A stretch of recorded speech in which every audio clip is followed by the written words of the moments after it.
How long should you fast was the question. Oh,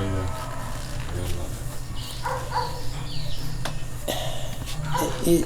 It's the question is sort of like, how long should I cook it?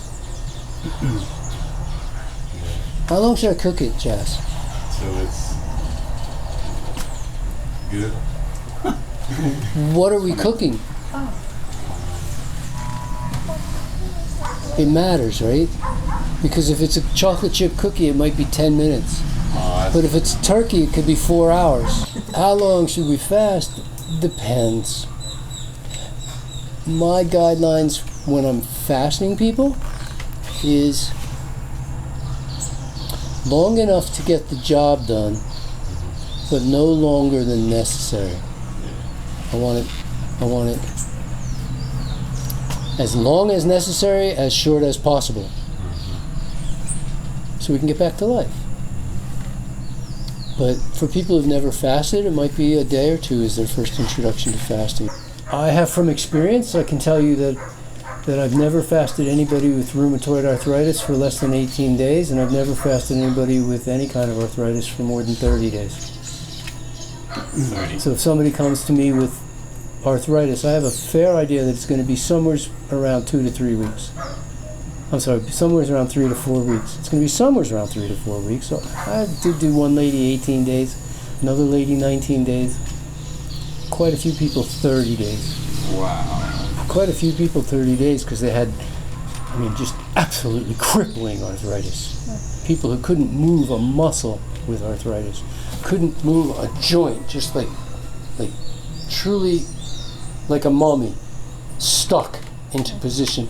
Couldn't do that. They couldn't move at all? Couldn't move. And a month later, they're fully functional. And doing exercise with you?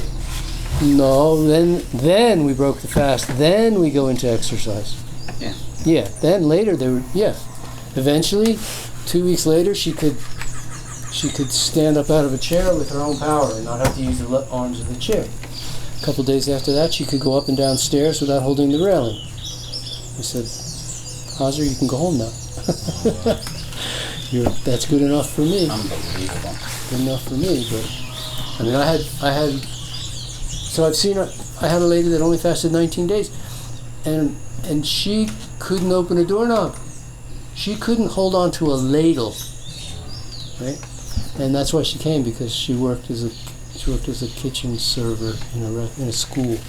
She says, I can't serve. I can't hold a ladle. And by 12 days into her fast, she was working a screwdriver. And she was well on her way. So it depends on why you're fasting, and it depends on who's fasting. A person in great health fasting, for one reason, might be a completely different fast than a person in terrible health fasting for the same reason. Because there's a whole lot of other stuff going on. And your body's going to address as much as it possibly can when you fast. And a person who's 20 might be completely different than a guy 80. So it can be a life-saving change, but I always want the fast to be as short as possible. It's not like I'm got a 40-day goal. I saw a guy go 77 days one time, not with me, and he ended up with beriberi as a result of that long. Yeah, in regards to the length of fast, for some people there's a vanity to it. Like, I'm gonna fast for this number because... Yeah, everybody picks 40. Yeah.